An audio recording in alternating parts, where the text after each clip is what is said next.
Olá, meu nome é Luciano, eu sou instrutor de trânsito. A partir desse vídeo, vamos começar uma sequência de videoaulas sobre o conteúdo Primeiros Socorros, noção básica aí de Primeiros Socorros.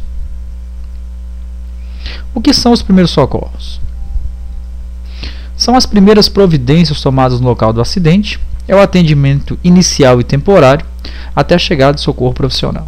Então, basicamente, seria o que você tem condições de fazer até a chegada do socorro especializado. Obrigatoriedade da prestação de primeiros socorros. O Código de Trânsito Brasileiro, o CTB, ele traz para nós alguns artigos que dá para a gente entender se tem ou não alguma obrigatoriedade.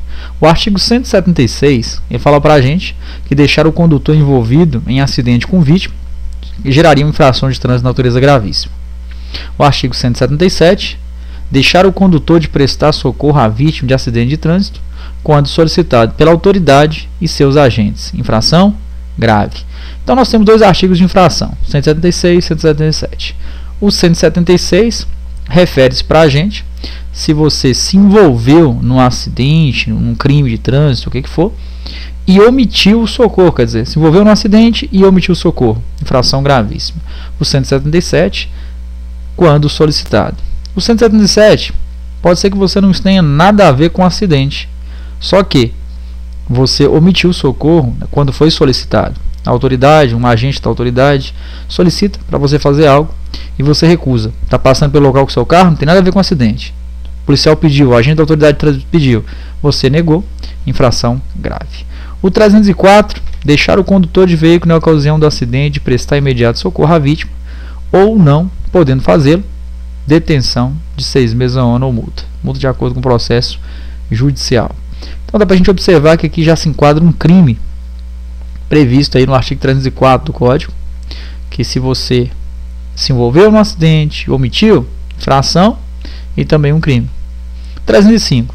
Afastar o condutor do veículo do local do acidente para fugir da responsabilidade penal ou civil que lhe for atribuído, detenção de 6 meses a 1 ano ou multa. Dá para a gente observar nas duas que dá no mesmo. Tanto faz 304 e 305 são omissões de socorro.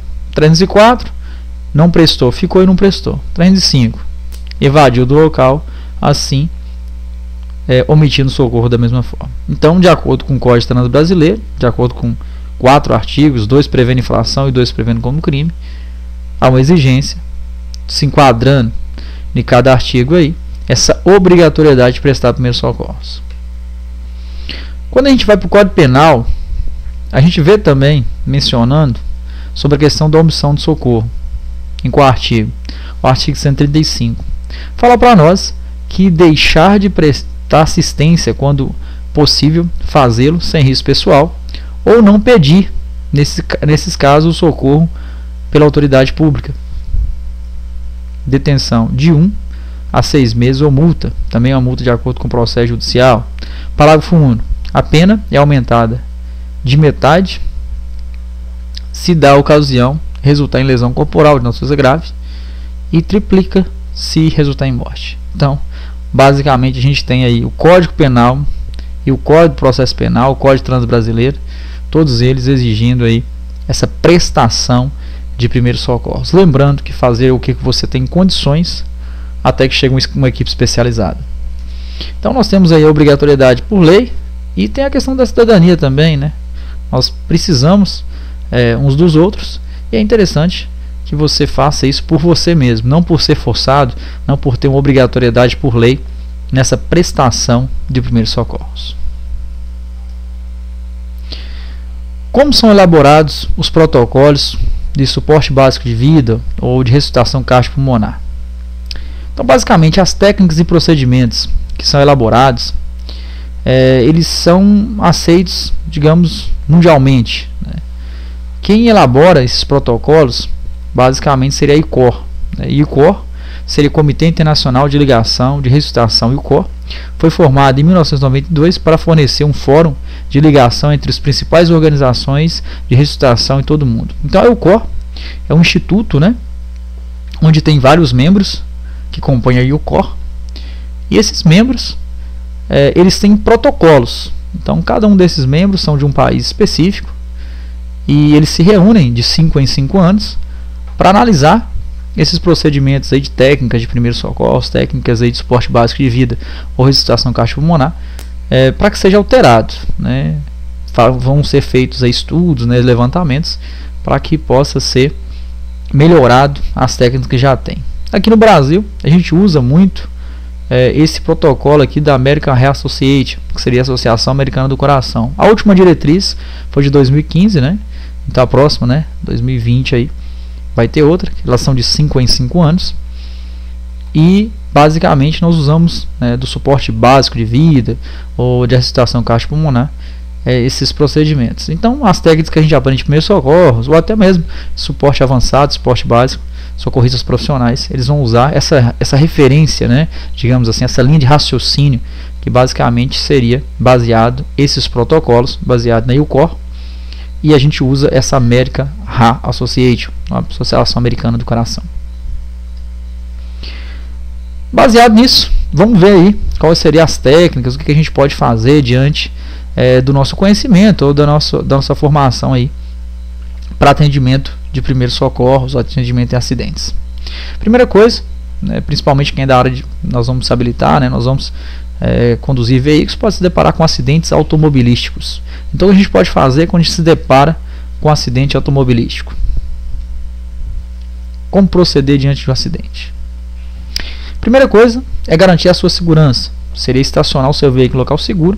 Recomenda-se que você estacione preferencialmente após o acidente, depois do acidente. Se você observar que após o acidente oferece um risco para você, você pode estacionar antes, você pode fazer um retorno à frente. Você tem que achar um local mais seguro para você deixar o seu carro. Por quê?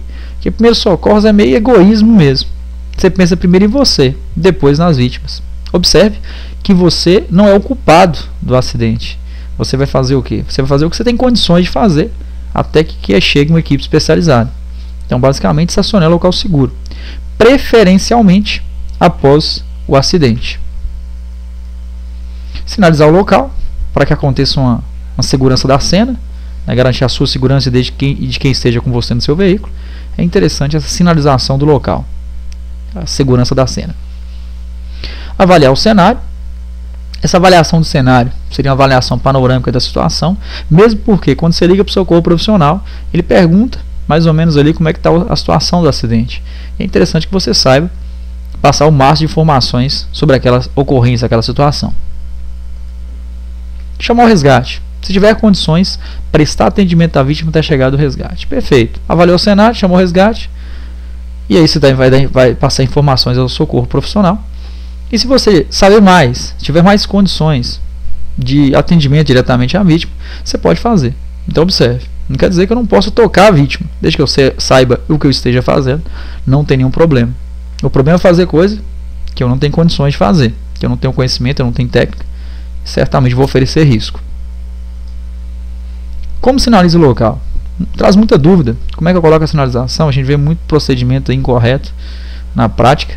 Então é interessante saber exatamente como que é recomendável, como é a maneira correta de você sinalizar um local, ou se o seu carro quebrou, ou principalmente quando acontecer um acidente.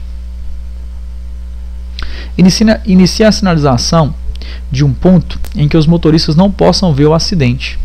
Não adianta nada você colocar a sinalização muito próximo do carro. Por quê?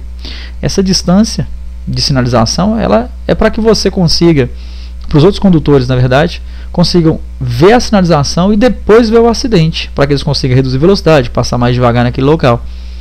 Então a gente tem que colocar uma sinalização numa distância em que os motoristas começam a ver a sinalização, depois o acidente. Em caso que o acidente interferir nas duas mãos de direção, a sinalização deverá ser feita nos dois sentidos. Como é que funciona isso? Se o acidente envolver só uma mão direcional, você sinaliza só um fluxo, só de quem vai, por exemplo. Agora, se o carro, por exemplo, o veículo, ele interfere os dois fluxos, ele bate, ele roda, ele fica no meio da pista de rolamento, interferindo os dois sentidos, aí sim, você tem que sinalizar de quem vai e de quem vem. Mas, para que aconteça até a fluidez do trânsito, né, não atrapalhe ali a fluidez, não ofereça risco, você não tem necessidade de você sinalizar os dois sentidos você vai sinalizar só o que interferiu aí no acidente, né? Aí você analisa dessa forma. Interferiu os dois fluxos, sinaliza quem vai de quem vem. Se o problema foi só em um lado, um fluxo, só no sentido que aconteceu o acidente. Que materiais podem ser utilizados para sinalização? Vamos pensar aqui. O que eu devo usar para me sinalizar? Use triângulo. É um equipamento obrigatório que tem no carro. Mas pode ser que só isso não seja suficiente. Recomendável que você utilize ali complementos. O que? Arbustos, galho, caixa de papelão, lata e outros materiais que não ofereçam risco de acidente. Então você pode improvisar. Um é utilizar o triângulo de sinalização, que é um equipamento obrigatório, e também você vem complementando. Vai colocando ali galho de ar, papelão, qualquer outro material que não ofereça risco de acidente. O que você não pode colocar é um material em que poderia haver um acidente decorrente a ele. Então você vai colocar só materiais ali que você observa que não oferece risco à segurança. Lembrando de tirar também, né? Você vai colocar por um curto período de tempo, resolveu, socorro está lá, sinalizou o local, você retira novamente. Onde deve ficar o início da sinalização? Também, geralmente muita dúvida, muita gente faz errado, infelizmente. E como é que deve ser feito? Tem uma regulamentação do CONTRAN, que é do Conselho Nacional de Trânsito, que diz que a sinalização deve ser proporcional à velocidade da via. Então como é que seria isso?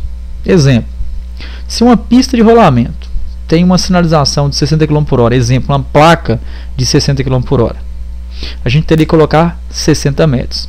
Digamos que seria 1 metro, né, no caso 1 metro a cada quilômetro por hora. Então 60 km por hora, 60 metros.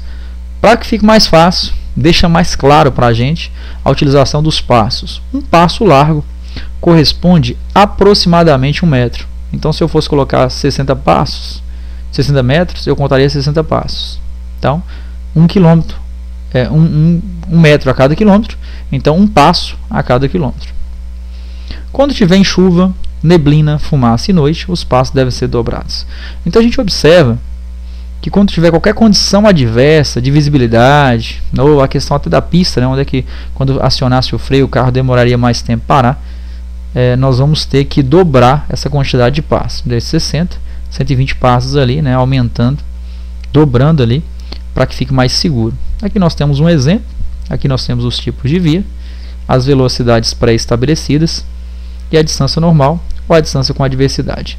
Se fosse uma via coletora, onde a velocidade pré-estabelecida para ela é 40 km por hora, nós colocaríamos 40 passos em distância normal, 80 em distância com adversidade.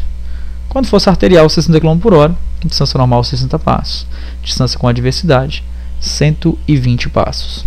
Se fosse um trânsito rápido, a velocidade pré-estabelecida 80 passos, 160 passos com adversidade. Rodovia, não são todas, mas rodovia de pista dupla lá, 110 km por hora, velocidade pré-estabelecida, distância normal 110 passos, distância com adversidade 220 passos. Então isso aqui, uma tabelinha, né, só para ter uma referência aí, como é que deve ser a distância exata para que a gente coloque a sinalização de acordo com o Conselho Nacional de Trânsito. Curva, você está colocando a sinalização, se deparou com uma curva, o que você deve fazer? A contagem vai continuar após a curva. Então se você está contando, né, se deparou com a curva lá, você não vai contar aquele espaço da curva. Você vai parar a contagem, terminar de fazer a curva e depois recomeça a contagem. Tem até algumas literaturas que falam para zerar também. Fica a critério seu, mas pelo menos o espaço da curva você tem que deixar aí para ficar mais seguro nessa sinalização. Como acionar o socorro profissional? O que eu devo fazer, né, para ligar, para acionar o socorro profissional ali, para que chegue o mais rápido possível? Quanto mais cedo chegar o socorro profissional, melhor para as vítimas de um acidente. Solicite o mais rápido possível. A primeira coisa para a solicitação aí do acionar o socorro profissional seria um autocontrole, né? Você tem condições aí de ligar, de passar informações claras e objetivas para o socorro profissional. Seria interessante. Caso você não tenha, né, peça alguém ali que está mais centrado, está mais tranquilo ali para poder passar informações. Porque não adianta nada eu ficar muito abalado, nervoso demais ali, eu não consigo passar informações claras e objetivas ali para o socorro profissional. Então, quais são as mensagens? O que eu devo falar para o socorro profissional? Localização exata do acidente, dar pontos de referência, né? É claro que hoje as viaturas elas estão mais bem equipadas, tem GPS, outros equipamentos ali, mas o máximo de informações até passa um pouco de veracidade daquele acidente é real mesmo. Então, localização exata, ponto de referência, se for rodovia, fala qual que é, marca os quilômetros, então passa mais informações ali claras e precisas para o socorro. Quantos veículos envolvidos? Se é um, se é dois, são mais. Lesões aparentes, visivelmente, você viu o que? Você viu perda de sangue, você viu fraturas, você viu a vítima inconsciente, né? Isso tudo são informações também de lesões aparentes para o socorro profissional. Se a vítima presa em ferragem, por quê? Pode ser que se até analise que há uma necessidade de se ligar para uma equipe mais especializada. Exemplo, vítima presa em ferragem, o ideal é que a gente ligue para o bombeiro. Eles estão mais preparados, são mais bem equipados para essa finalidade. Vazamento de combustível, produto perigoso, também. Mais interessante que a gente ligue para uma equipe especializada. Os bombeiros estão mais preparados para essa finalidade. Até para lembrar para os números, né? Qual o número que eu ligo, essa situação, qual socorro seria o melhor, seria o mais adequado. Teriam parar um pouquinho e pensar direitinho, até para que você acione uma equipe que vai ter um aproveitamento maior ali da ocorrência. Telefones. Quais são os telefones ali que eu tenho que ter em mente para me ligar? Primeiro, 190, Polícia Militar, quando em rodovias estaduais ou vias urbanas. 191, Polícia Rodoviária Federal, quando estiver o acidente envolvendo rodovia federal. 192, que é o SAMU, Serviço de Atendimento Móvel de Urgência, com localidades com esse serviço. 193, COBOM, que é o Corpo de Bombeiro, também com localidades com esse serviço. Aqui nós temos uma ordem alfabética, mesmo para decorar para a prova teórica. São os principais números de emergência, não tem só esses, mas são os principais.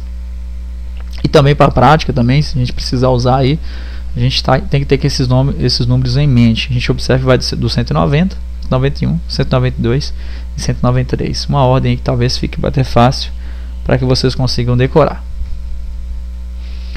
Vamos lá para um resumão? Tudo que eu falei agora a gente vai ter que colocar na prática aqui, ó, a sequência das ações de primeiros socorros.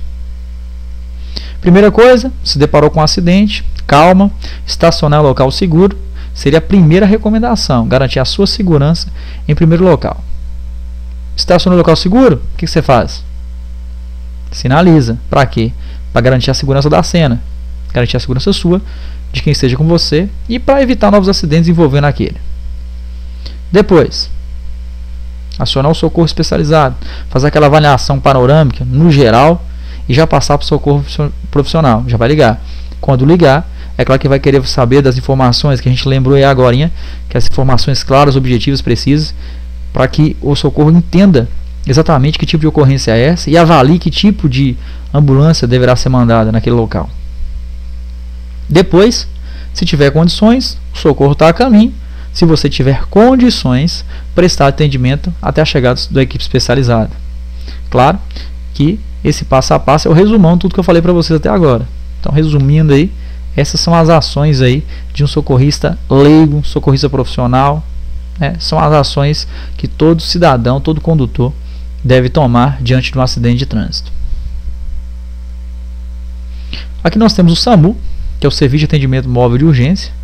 Ele foi criado em 2003 para garantir a saúde da população, digamos assim. Ele foi criado para a saúde no geral.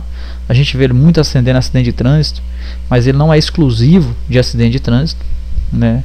Então, se alguém passa mal na sua residência, o que for, a gente aciona, o SAMU, né? Então, basicamente, é só uma informação aí relevante sobre esse serviço aí, muito importante para garantir a segurança aí da população. Aqui a gente tem incêndio. É claro que dependendo das proporções de um incêndio, só mesmo os bombeiros vão conseguir resolver o problema. Mas diante de algum princípio, algum foco de incêndio, pode ser que a gente possa fazer algo, para minimizar aquela situação. Quando for um princípio de incêndio, talvez o vazamento de mangueira, talvez a fumaça debaixo do capô, o que a gente pode fazer para minimizar aquela situação? Talvez um acidente também que bateu, pode ter sido ali curto-circuito, o que a gente pode fazer nesses casos para minimizar o problema? Cubra o material derramado com terra ou cal. Quando acontecem acidentes, é comum de acontecer vazamento de combustível. E como combustível que usa no carro ele é inflamável, pega fogo com facilidade, então a gente vai conseguir algum material que esteja próximo do veículo e jogar em cima para estancar aquele combustível, evitando que aconteça ali um princípio de incêndio. Se for possível, desliga o motor do veículo acidentado. É muito comum do carro bater, por exemplo, e a chave ficar virada. Então, mesmo o motor parando, cortando seu funcionamento, a parte elétrica ela fica passando corrente elétrica, né, através da bateria, pela fiação lá, pela conexão elétrica, e pode acontecer um curto-circuito. Então, se for fácil e seguro, desligar a chave do carro lá do acidente. Oriente para que não se fume no local. É quase que óbvio isso aí, mas pode ser com uma distração talvez de alguém, né, chegou no local lá fumando, você orienta para ela. Afasta um pouquinho aí, você pode acontecer ali de acontecer um princípio de incêndio com a situação que você está aí. Então oriente para essa pessoa sair do local, ou você se for o caso, né, para não acontecer esse risco. Pegue o extintor do seu veículo e deixe-o pronto para o uso numa distância segura do local de risco. É claro que a gente tem ali umas regulamentações, acredito que todo mundo sabe sobre isso já, faz um tempo, que deixou de ser obrigatório em alguns veículos de pequeno porte. Mas ainda há obrigatoriedade dos de maior porte a utilização do extintor de incêndio. Então o extintor de incêndio ele é um equipamento obrigatório em alguns veículos, né, os veículos de maior porte, caminhões, ônibus, veículos maiores. E seu automóvel, se for, pode ser que ele não tenha, né, esse extintor de incêndio no local. Mas se tiver, use. Se não tiver, infelizmente, a gente vai fazer o básico, já foi passado. E equipe especializada. Risco de explosão. Aqui a gente tem uma situação de um caminhão, por exemplo. Se tiver um caminhão, né, acidente com um caminhão transportando material inflamável que já esteve vazando ou já em chamas, a via deve ser totalmente interditada. Como eu falei lá no iníciozinho da aula, falei para vocês que primeiro socorro é egoísmo. A gente tem que pensar mais em nós. Por quê? Porque senão a gente pode ser mais uma vítima no acidente. Então você viu uma situação ali que oferece risco à sua segurança, o que você pode fazer? Estacionar em local seguro, longe do local lá, sinalizar, chamar o socorro especializado. Pronto, já prestou o primeiro socorro, já fez o que você tinha condições de fazer. Se isso oferece mais risco a você, não recomendo que faça. Então, o básico você já está fazendo. Acidente com fio de alta tensão. Também muito comum, carro bater no poste de energia ali. O que você pode fazer para minimizar esse problema, né, ou ajudar ali em que as vítimas daquele local? Os pneus do veículo eles servem como isolamento, evitando que seus ocupantes sejam eletrocutados. Por isso devem permanecer dentro dele. Quando acontece um acidente com fio de alta tensão, o recomendável é que quem esteja no interior do veículo fique lá. Porque se os pneus estiverem intactos ali, não acontece a passar energia para o interior do veículo. Por quê? Nós temos aí a questão do veículo estar todo isolado. Não sei se alguém já percebeu de um carro. O carro é todo cheio de borracha, plástico. Então, consequentemente, não tem contato com a carroçaria do veículo que está energizada. Então, a recomendação é ficar dentro do carro mesmo e não sair em hipótese alguma, para não correr o risco de receber alguma descarga elétrica. Você, como socorrista, viu alguém receber uma descarga de fio de alta tensão, nem tente retirar esse cabo, porque você pode correr o risco de ser eletrocutado. Raramente alguém com a descarga de fio de alta tensão vai conseguir sobreviver. É claro que tem casos a casos, mas a recomendação é que você fique longe e acione socorro especializado. Acione companhia de energia elétrica local, no caso, sinaliza o local, faz uma avaliação, mas o básico, como a gente viu lá no início da aula, aqueles procedimentos. O recomendado é ficar no carro e só o socorro especializado vai retirar a vítima daquele local. Vazamento de produto perigoso, bem parecido com explosão. Não se aproxime nem mesmo para tentar socorrer o motorista. Existem produtos que liberam gases incolores ou inodoros e você corre o risco de se intoxicar gravamente, podendo ser fatal. Então, tem substâncias que você não pode nem inalar. Então, basicamente, mesma coisa. Estacionou no local seguro, sinalizou o local, chamou o socorro especializado, pronto, aí é com eles agora. Eles vão estar muito mais equipados, preparados, tem um treinamento para essa finalidade. Iniciando socorro às vítimas. O que eu posso fazer nesses casos aqui? Limite-se a fazer o mínimo necessário com a vítima até a chegada do socorrista. Só tenha contato com a vítima se realmente souber o que fazer, pois se tiver a conduta errada, pode deixar a vítima com sequelas pro resto da vida. Perfeito. A gente vai fazer só o que a gente tem condições de fazer.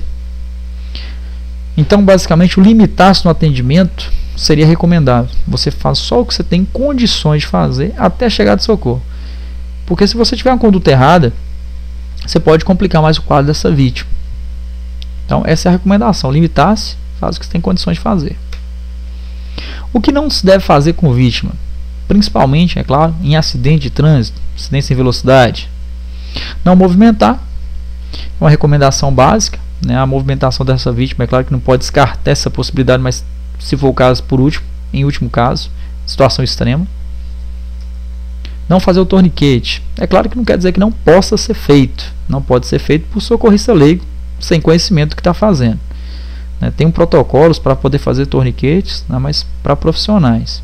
Torniquete não é recomendável, é uma técnica que faz para a questão de contenção de hemorragia. Nós vamos ver mais à frente, que nós vamos ver a parte que vai falar sobre a parte de hemorragias, né, mas já vamos adiantar aí, questão de prova teórica do Detran, não pode fazer o torniquete. Não tirar o capacete, também nós vamos ver também por que não pode, não é recomendável que faça também a retirada do capacete do motociclista. Pode ser feito só mesmo por profissionais. Não tem nada para beber, é regra básica, sempre manter a vítima em jejum, acidente de trânsito, lesões que ela tenha. E quando ela pede água, você já pode imaginar uma hemorragia interna, uma lesão interna. Então você já descarta essa possibilidade, não pode dar líquido e alimento à vítima após acidente de trânsito.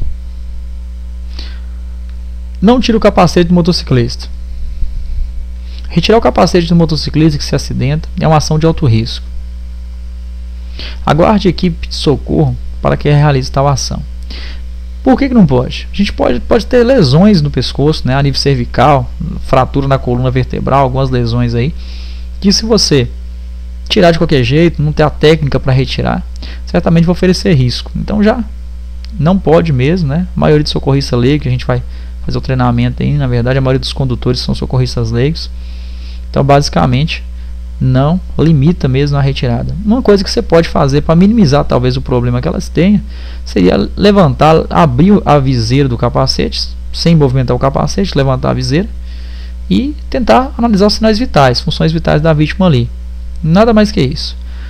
Aquela presilha do capacete, né, presilha lá, pode até ser que ela esteja incomodando a vítima ou obstruindo vias aéreas. Você poderia folgar um pouquinho, se fosse o caso. Observe a situação que você percebe que ela está forcando a vítima ali. Folgar, não tirar. Folgar um pouquinho para que facilite a liberação das vias aéreas, para que a vítima espere socorro especializado chegar. Então retirar o capacete, em hipótese alguma, você pode fazer isso aí. Você como socorrista leigo. Se fosse um profissional da área, não tem problema, tem técnicas, tem procedimentos para fazer isso aí. Equipamento de proteção individual. O que é? Para que serve? Para primeiros socorros, EPI. Hoje, as doenças infecto-contagiosas, elas são uma realidade. Tenha sempre em seu veículo um par de luva de borracha, pode ser luva de uso profissional ou simples luva de borracha de uso doméstico. Por que pede para ter luva? Porque se a gente for, por exemplo, fazer um procedimento, avaliar uma vítima, talvez fazer uma contenção de hemorragia, você não pode pegar suas mãos protegidas e colocar diretamente no corpo da vítima. Não sei se vocês já perceberam, o socorrista profissional, como é que ele atende? Ele atende muito bem equipado, principalmente com luvas.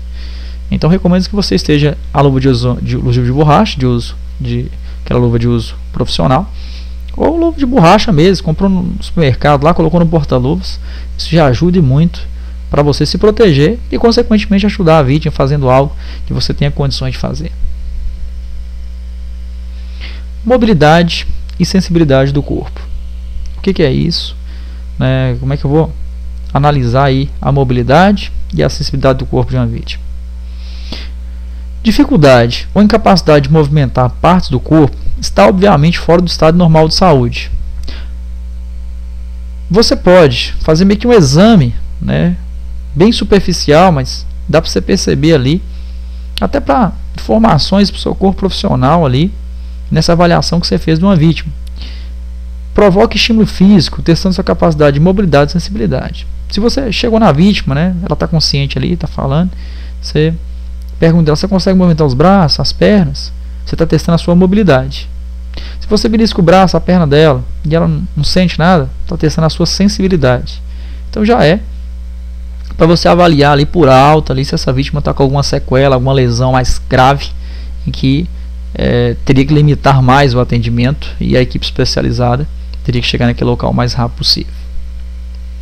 Paralisia de um lado do corpo, muito característico, uma doença muito comum no Brasil, causas de morte, na verdade, relacionadas a essa doença, que é o derrame cerebral, né, o AVC ou AVE. Então, paralisia de um lado do corpo, fraqueza, anisocoria, isso tudo são características de um derrame cerebral. Dormência das extremidades, né, mãos e pés, braços e pernas aí, com mobilidade preservada, pode ser uma característica de lesão na coluna. Então a vítima não tem movimento e tem dormência nos membros superiores ou inferiores, já pode ser uma característica de lesão na coluna. Então já é um sintoma aí de uma lesão mais grave nessa vítima, que geralmente é a que a gente preocupa mais. Atuando nas emergências. Então como é que funciona isso aqui? A avaliação, a análise primária. Quando a gente se depara com a vítima, a gente, é claro que feito todo o procedimento, garantir a segurança da cena, se deparou com a vítima, talvez caída, nem precisa ser exatamente acidente, talvez uma vítima no shopping, né? Você viu que a vítima caiu lá, está irresponsível, o que você faz? Então, atuando nas emergências, é feito primeiro chamado avaliação primária ou análise primária de uma vítima. Se deparou com a vítima caída ao chão, o que você vai fazer primeiro? Você vai testar ou avaliar o estado de consciência dela, mesmo para que você possa ligar para o seu corpo profissional. Você vai avaliar se a vítima está consciente ou inconsciente. Como é que eu vou avaliar se a vítima está consciente ou inconsciente? Aqui em ilustração, talvez fique mais claro para vocês entenderem. Observe que o socorrista ele está tocando o corpo da vítima. Você tem que tocar o corpo da vítima, chacoalhar suave ali e chamar pelo nome. Senhor, senhora, você está me ouvindo? Você me ouve? Dessa forma você está analisando o estado de consciência dessa vítima. Se ela estiver consciente, automaticamente ela vai responder. E aí você se preocupa um pouco menos, digamos assim. Mas se você toca o corpo dela e ela não responde, está irresponsiva, você tem que descobrir a causa que ela está inconsciente. E basicamente o mais grave, digamos assim, em uma vítima inconsciente seria uma PCR, que é uma parada cardiorrespiratória. É comum de uma vítima ficar inconsciente por uma parada cardiorrespiratória. O coração dela para de bater, automaticamente ela perde a consciência e para de respirar também. Como é que eu vou descobrir que uma vítima está com uma parada cardiorrespiratória? A gente vai observar se ela tem pulso e automaticamente se ela tem movimentos respiratórios normais. Como é que seria isso? A gente vai colocar, né, vai checar aqui o pulso central com 2 dedos, indicador e médio, pressionando aqui, a gente vai conseguir perceber uma artéria chamada artéria carótida, se essa vítima tem pulso, que seria o pulso central. Automaticamente, a gente observando a expansão do tórax e abdômen com aqueles movimentos naturais de respiração. Tem que ser natural, você tem que perceber que aquele movimento é um movimento natural, igual você respirando. Não pode ter uma respiração irregular também não. Se você checou o pulso central, checou que ela não tem movimentos respiratórios, né? Ela está irresponsiva, não tem movimento respiratório, não tem pulso, o coração dela não está batendo, tem que ser feito uma RCP. O que é RCP? Ressuscitação cardiopulmonar, que nada mais é do que compressão torácica, ou compressão torácica e ventilação, e a questão também da utilização do DEA, se for o caso. Nós vamos ver mais à frente sobre isso com mais detalhes, sobre a PCR, né, parada cardiorrespiratória, e como é que é feito essas manobras. São várias as formas de fazer, desde compressão torácica até compressão torácica, ventilação e a utilização do desfibrilador externo automático também. Então, é regra, né? A vítima está inconsciente, observa se ela está na parada cardiorrespiratória, se tiver, faz RCP. Mas pode ser que você, nessa avaliação primária, tocou o corpo dela, observou, ela não tem movimento respiratório, mas o coração dela está batendo. Se checou o pulso central, tem pulso, o coração dela está batendo. Então ela está numa parada respiratória. Se ela estiver na parada respiratória, basicamente, nessa parada respiratória, vai ter que ser feito as ventilações de resgate de várias formas. chamado aí método boca a boca, seria você encher seu pulmão de ar, acoplar na boca da vítima e soprar. Também tem a utilização da Pocket Mask, que é uma máscara que é colocada para que você não tenha seu contato sua boca diretamente na boca da vítima, ou até mesmo esse equipamento que a gente está vendo no desenho aqui, ó, que é o ambu, ou utilizando também oxigênio direto, tanto nessa máscara, que é o Pocket Mask, ou no ambu também.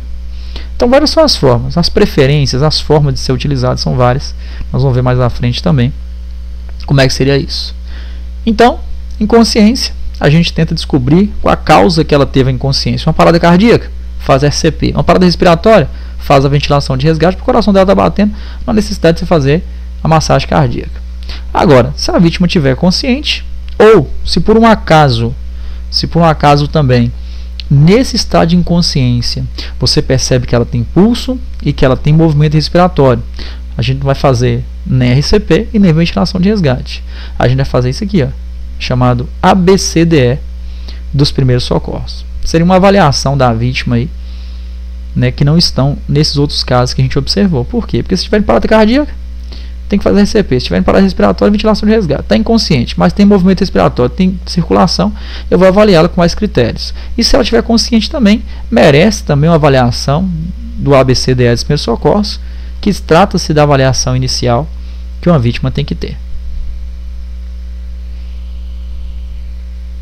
A avaliação da vítima, que seria essa avaliação da vítima consciente ou inconsciente, mas com movimento respiratório e batimento cardíaco.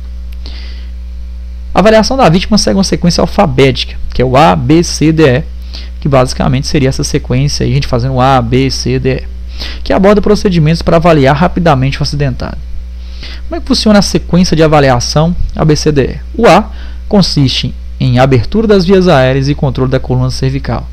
Então, basicamente, a gente vai abrir a boca da vítima, usando técnicas, né, de prender o pescoço, tração mandibular, algumas técnicas para a liberação das vias aéreas. E com as mãos, a gente pode reter a cabeça, segurar a cabeça ali para evitar movimento. Se tiver condições de fazer colocar um colar cervical, também poderia ser feito. Mais à frente, a gente vai ver como é que seria a colocação do colar cervical improvisado, até com bicos de boné, dá para você fazer uma improvisação ali. Ou momentaneamente com as mãos. Então, o A, vias aéreas, boca, garganta e nariz, onde passar para os pulmões ali, dar uma avaliação, ver se não tem algum objeto obstruindo vias aéreas, dificultando a respiração dessa vítima, e fazer o controle da coluna cervical. Depois a gente vai para o B. O B seria ventilação de resgate, respiração e ventilação, que basicamente seria observar se esses movimentos respiratórios estão normais, né? Dar uma avaliação mais criteriosa, que geralmente é utilizado mais para profissionais. Essa avaliação, né, dos movimentos ali por minutos, geralmente socorrista leigo não é recomendável que faça, mas você dá uma avaliação. O B refere-se a essa ventilação e respiração dessa vítima. O C já refere-se a circulação e controle de hemorragia. O C está baseado no sistema circulatório da vítima, né? Se tiver alguma hemorragia, a gente conter essa hemorragia, seja ela externa, interna, a gente tem alguns procedimentos, mas não dá para a gente contê-la. A gente tem também a questão da perfusão capilar também. Você pressionaria o dedo da vítima ali cerca de uns 5 segundos, né? Se o reenchimento capilar demorasse mais de 2 segundos, já caracterizaria uma falha circulatória. Então, se é isso, avaliar pulso, né? Teria que checar ali também se a pulsação está correta, né? Os batimentos por minuto, e fazer também uma contenção de hemorragia, se fosse o caso, e uma perfusão capilar para avaliar. Depois tem o D, que é o exame neurológico, né, que seria a avaliação do nível de consciência da vítima. Pode ser também que a vítima ela teria que ter uma avaliação mais criteriosa, avaliando pupila, né, que também dá uma característica de algum trauma que ela tem, né. Então, basicamente, esse exame neurológico aí é utilizado para avaliar ali o estado mental, talvez um traumatismo, o que for, algo que interfira diretamente no estado neurológico dessa vítima. Utilizado muito aí pelos profissionais a utilização aí da avaliação da pupila da vítima. E o E, que é exposição e controle da hipotermia. Nessa fase aí, basicamente, era despir mesmo a vítima, né? Tirar certa parte da roupa dela ali, para avaliar se não tem alguma lesão ali que possa interferir em algum risco de acidente. E como é muito comum de dar a vítima em acidentes, né, em lesões que ela tenha, ela entrar no quadro de hipotermia, Então é interessante agasalhar essa vítima aí também. Então, basicamente, nós vimos a sequência de avaliação. Essa aqui já não é uma sequência de atendimento, sequência de avaliação. O ABCDE dos primeiros socorros, avaliando ali as vias aéreas, controle da região cervical, observar a respiração, observar a circulação e hemorragia, conter talvez um estado de choque também, se for o caso, que essa falha circulatória pode levar ao estado de choque, e a vítima ir regredindo. Depois, avaliação do nível de consciência, né, a questão do exame neurológico mais detalhado da vítima. E também nós temos a questão da exposição e proteção da vítima, seria a avaliação ali da hipotermia, né, basicamente cobrir a vítima e observar algumas outras lesões dela. Finalizamos a parte que fala sobre avaliação inicial, que é feita diretamente quando vai fazer algum atendimento com alguma vítima. Diretamente a gente faz dessa forma. E aqui nós temos a avaliação secundária. O principal propósito da avaliação secundária é descobrir lesões ou problemas diversos que possam ameaçar a sobrevivência da vítima.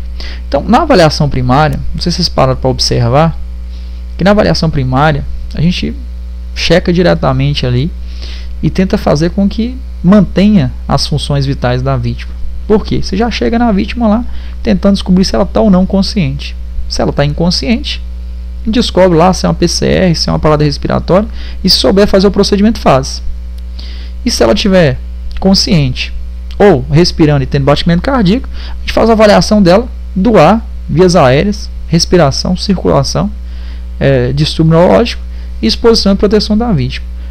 Quando a gente faz a avaliação secundária, já fez a primária, então já manteve, já está mantive, já teve as funções vitais estabelecidas.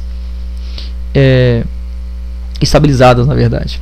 E quando a gente fala sobre avaliação secundária, não, já é um exame mais criterioso, que apesar de sua gravidade, ele não expõe diretamente a vítima a riscos. É avaliada ali com mais critérios toda a cabeça da vítima, pescoço, tórax, o abdômen, né? O abdômen vai ser dividido em 4 partes e basicamente vai observar ali enrijecimento, sinal de dor, o dorso, a região das costas, extremidades, braços e pernas. Então já seria uma avaliação com mais critérios, digamos assim, mas as funções vitais já estariam estabilizadas ali pela avaliação primária, de acordo com aquela avaliação que foi feita, né, desde quando se deparou com a vítima. Aqui nós temos sequências. Protocolo da American Heart Association, Associação Americana de Coração, de 2015, que está valendo atualmente. As sequências são ABCDE, as sequências também tem a sequência também CAB e a sequência CABD. O que é a sequência ABCDE que a gente acabou de trabalhar na avaliação primária? É uma sequência de avaliação do paciente, que seria vias aéreas, respiração, circulação, distúrbio neurológico, nível de consciência, exposição e proteção da vítima. Essa é a sequência de avaliação. Basicamente, avaliando a vítima lá e depois até fazendo a avaliação secundária. A sequência CAB é uma sequência de atendimento ao paciente com PCR, parada cardiorrespiratória. Essa aqui a gente faz se precisar, né, atuar diretamente, né, antes de fazer uma avaliação ABCDE. Então, basicamente, o C seria compressão torácica, a A seria a abertura das vias aéreas e o B, ventilação de resgate. Então seria compressão torácica, liberação de vias aéreas e insuflações, né, que seria a respiração que seria feito. Então essa sequência aqui é de atendimento. Lembra lá? Tocou o corpo da vítima. Está irrespulsiva? O que você analisa que está? PCR. Tem pulso? Não tem pulso, não tem movimento respiratório, já começa aqui, ó, compressão, liberação de vias aéreas, respiração. E tem uma sequência também que é pouco conhecida, eu acredito que hoje já está popularizando muito ela, que é a sequência CABD. O que é isso? Uma sequência de atendimento também ao paciente com uma PCR, uma utilização do DEA. Nessa sequência, nós vamos ter a mesma coisa, compressão torácica, liberação de vias aéreas, ventilação de resgate e, consequentemente, um D de desfibrilador externo automático, que é o DEA. Né? Esse equipamento ele até interage, né, quando a gente for a utilização do mesmo, para a questão de aplicação de um choque, se houver necessidade. Então a gente vai ser utilizado mesma coisa, a compressão torácica, a liberação das vias aéreas e a colocação do DEA, que se precisar ele vai chocar, né? Ele vai dar um choque na vítima lá. Então, CAB, sequência de atendimento, quando a vítima está com parada cardiorrespiratória. CABD, uma sequência de atendimento, mas com a utilização do DEA. E o ABCDE seria uma sequência de avaliação da vítima, né? Então, você está avaliando ela ali, porque ela está respirando, está tendo batimento cardíaco, você avalia do A até o E. Ou ela está consciente falando, mas ela está caída, né? Tá com algumas lesões, você vai avaliando ela da cabeça aos pés ali, e depois daqui uma avaliação secundária se houver necessidade. Então são sequências. É claro que isso aí não é nível, né? Não vai ser mencionado exatamente na prova teórica do DETRAN. Acho necessário aqui para quando vocês forem fazer um curso prático de primeiros socorros, porque isso certamente vai ser repassado para vocês também, pelo menos na teoria, vai ficar fácil de absorver o máximo de conhecimento sobre esse assunto. Incidente com múltiplas vítimas, ou também pode ser considerado aí um acidente com múltiplas vítimas, como achar melhor.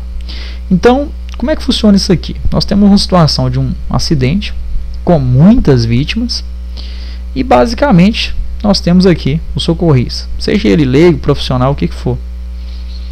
Quando tem uma situação dessa, a gente não pode focar só em uma vítima só não, porque nós temos várias e digamos nós temos poucos recursos.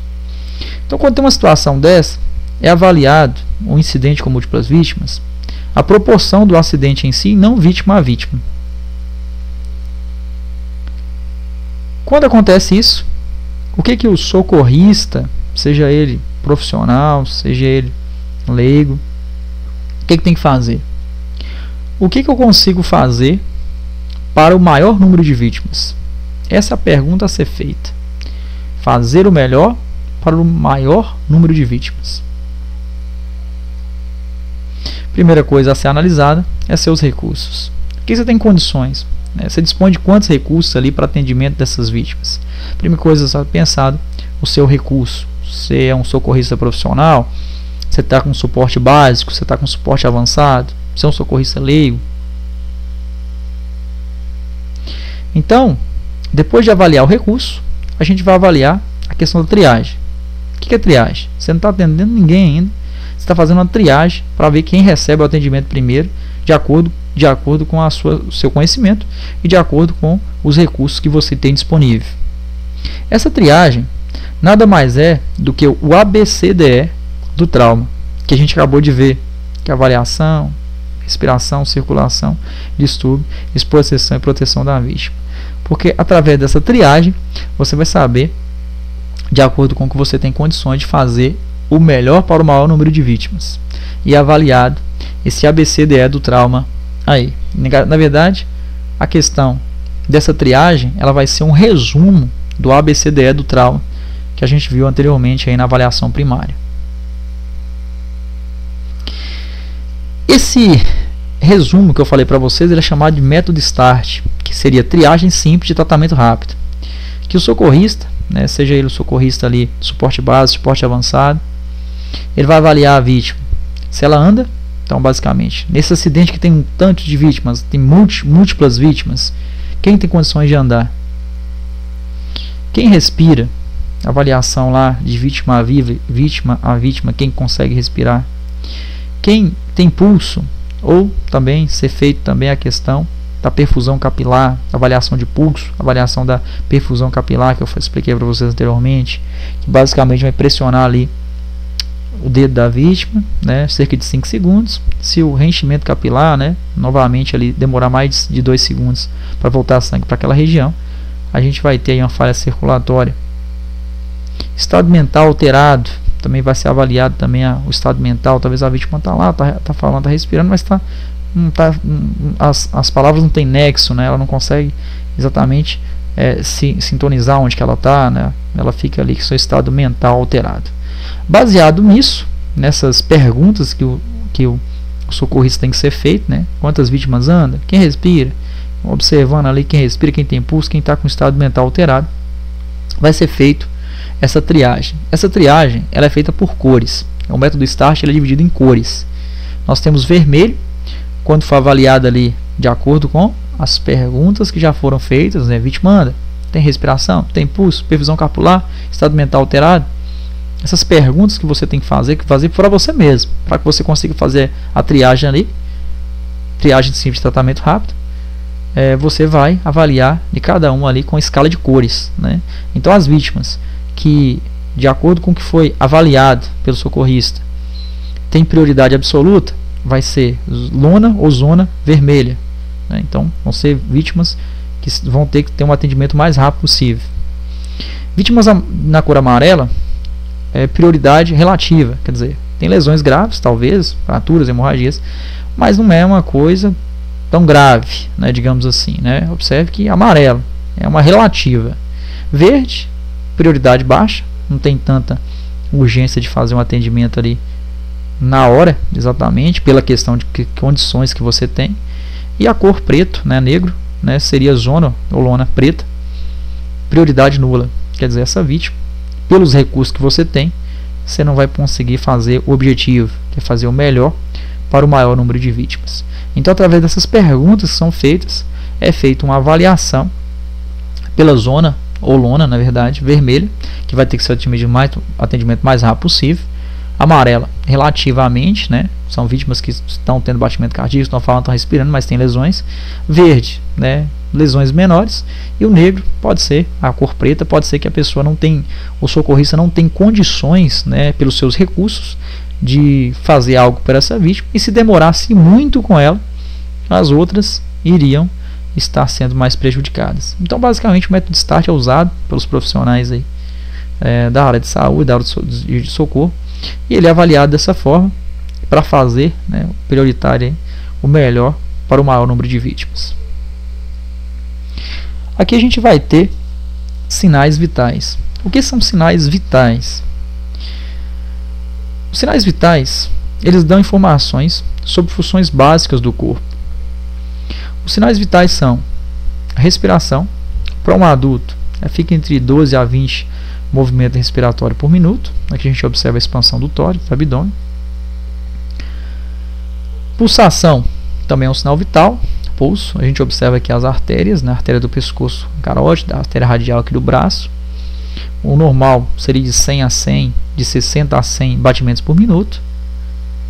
A pressão arterial, ela fica entre 12 a 20, 80, né, que seria o 12 por 8, mmHg, que seria milímetro por mercúrio.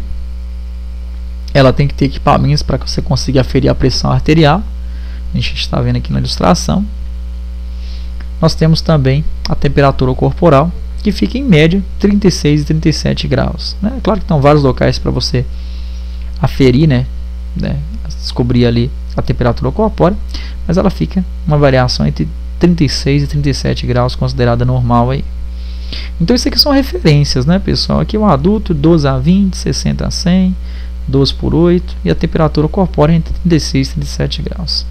Os sinais vitais, vocês vão ter que entender como se fosse uma máquina, para ficar mais claro talvez o entendimento aí. Um carro, por exemplo, um carro novo, zero, quando você compra ele, normalmente ele não vem dando muito problema. Geralmente você compra um carro novo porque geralmente ele não dá muita dor de cabeça não. Carro novo, zero. E ao passar do tempo, o carro começa a apresentar falhas, a apresentar problemas. Bem parecido aí com os sinais vitais. Quando a gente nasce, teoricamente um bebê, uma criança, os movimentos respiratórios, a pulsação, pressão arterial, ela digamos, melhor. E quando vai passando o tempo, isso vai alterando ao passar do tempo. Então, basicamente seria isso, né? Então, meio que parecido. A gente vai envelhecendo, esses sinais vitais eles vão alterando, basicamente em consequência aí da idade. Menos a temperatura corpórea, que fica entre 36 e 37 graus, aí considerado normal. Então, geralmente, quando são mais jovens, são maiores os movimentos respiratórios, os batimentos cardíacos, e vai passando o tempo, eles vão diminuindo aí. Como a gente tem a referência aqui, não é perguntado em prova referência, só para vocês terem uma noção aí sobre o que seriam os sinais vitais, né? Sintomas ali de como é que está o estado nosso aí. E lesões, acidentes, eles podem ser alterados, né, em consequência aí de algum trauma que a gente pode ter. A temperatura corpórea, ela fica em média, que eu falei para vocês, em torno de 36, 37 graus. Quando ela cai demais, dá o nome de hipotermia, temperatura baixa. Quando ela aumenta, né, passa dos 37 aí, dá o nome de hipertermia, que é a temperatura já alta. Nesses casos, quando a temperatura passa de 37 graus aí, a recomendação é que desagasalhe a vítima. Por quê? A temperatura está alta, se não for controlado, das causas seria convulsão. É comum da febre muito alta a vítima ter convulsão, muito frequente até com criança, principalmente. Então, quando a vítima está com a temperatura alta, o que a gente recomenda fazer? Desagasalhar a vítima. Então seria desembrulhar, desagasalhar essa vítima aí. É comum ter frio, sentir frio, como a gente está vendo na ilustração aqui, porque a temperatura está mais alta que o ambiente, a gente sente frio. A gente quer embrulhar, mas não pode, porque a temperatura aumenta. Recomendável também banho de imersão na temperatura corporal. Os profissionais, os médicos, recomendam que a temperatura tem que ser quase que na temperatura da febre. A temperatura tem que estar morna, a água não pode estar fria, gelada, mas também não pode estar quente. Tem que estar quase a temperatura da febre aí, para que consiga controlar de maneira correta. Compressa fria na testa, axilas e pescoço. Isso também ajuda a controlar a febre da vítima. Depois, controlou a febre, procurar um profissional o mais rápido possível. Normalmente o que vem até febre, geralmente é infecção. É claro que procurar um profissional para descobrir exatamente o mecanismo que está levando até a febre, para ser diagnosticado corretamente. Então, de qualquer maneira, profissionais aí seria o recomendável. Depois controlou ela. Não pode dar medicação, não pode se automedicar, não é recomendável. Hipotermia já seria temperatura baixa, como a gente está vendo na ilustração aqui.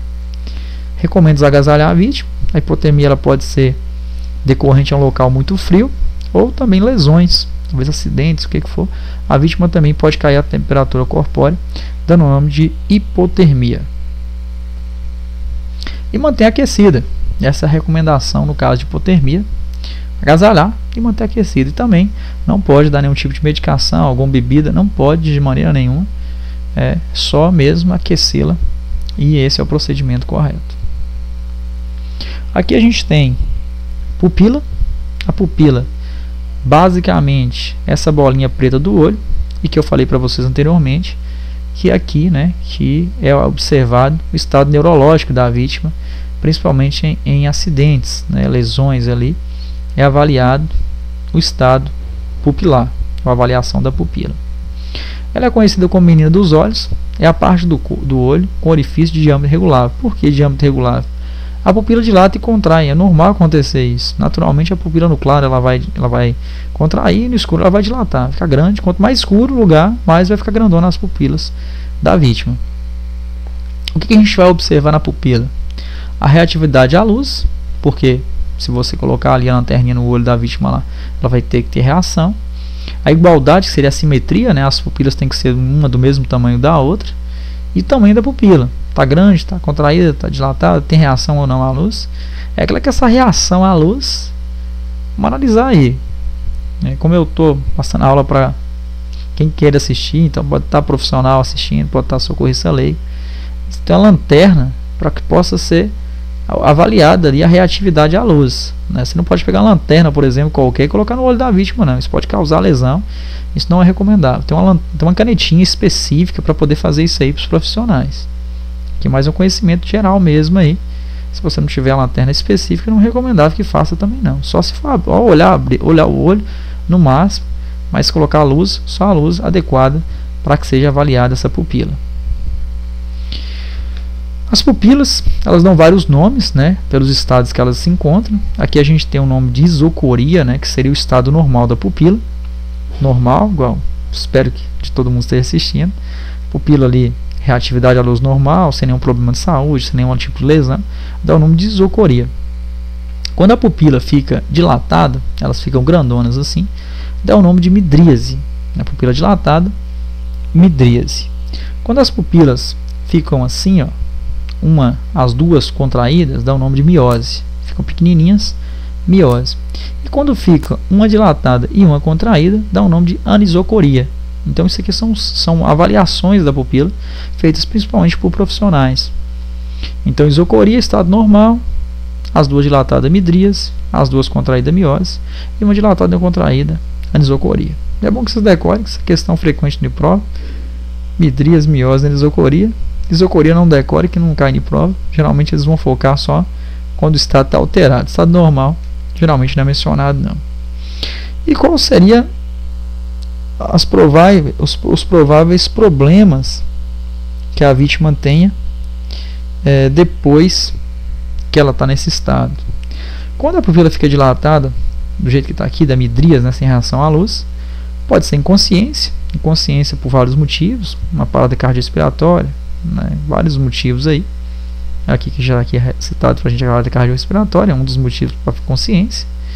Lesões cerebrais, uma pancada na cabeça, o capacete estava frouxo da cabeça, saiu no acidente, diretamente a lesões cerebrais. Miose, morte também, né, o óbito confirmado.